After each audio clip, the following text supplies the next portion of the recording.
દક્ષિણ ગુજરાતમાં સુરત, વલસાડ અને નવસારીમાં ભારે વરસાદની સ્થિતિ જ્યાં જોવા મળી છે અને તેને કારણે જળબંબાકાર જોવા મળી રહ્યો છે। વલસાડના ઉમરગામમાં છેલ્લા 28 કલાકમાં જ 43 ઇંચથી વધુ રેકોર્ડ બ્રેક વરસાદ નોંધાયો છે।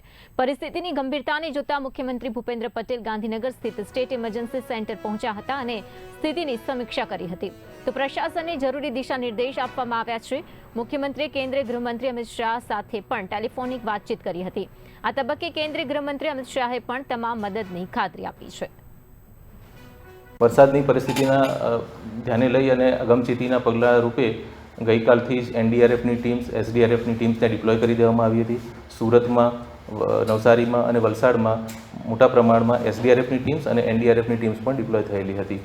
રાત્રે પણ જેમ જેમ વરસાદની ઇન્ટેન્સિટી વધતી ગઈ તેમ તેમ જે ટીમ્સ છે એનું મોબિલાઇઝેશન કરતા રહ્યા। એની સાથે સાથે વહીવટીતંત્ર, પોલીસ અને સ્થાનિક જે આપદા મિત્રો હોય છે એમને સંકલનમાં રહી અને રેસ્ક્યુની અને બચાવની કામગીરી ગઈકાલ રાતથી જ આરંભી દીધેલી।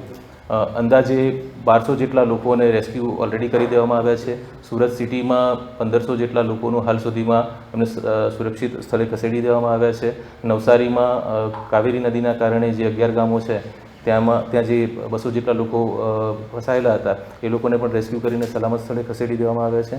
એટલે હાલમાં જે સાઉધર્ન પાર્ટ છે અને જે જિલ્લાઓ છે એમાં કોઈ ક્રિટિકલી ફસાયેલું હોય એવા સંજોગો નહીવત છે।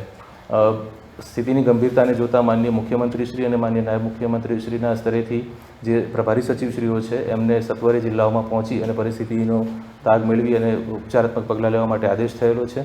એની સાથે સાથે જ એ વિસ્તારમાં જે અધિક કલેક્ટરશ્રીઓ અને નાયબ કલેક્ટરશ્રીઓએ કામ કરેલું હોય, મામલતદારશ્રીઓએ કામ કરેલું હોય ભૂતકાળમાં, એ લોકોને પણ ઇમિડિયેટલી મૂવ થવાના આદેશ કરવામાં આવ્યા છે જેથી જિલ્લા કલેક્ટરશ્રી અને એમની ટીમના સંકલનમાં રહી અને એ લોકો રાહત બચાવની કામગીરી કરી શકે। હાલની સ્થિતિ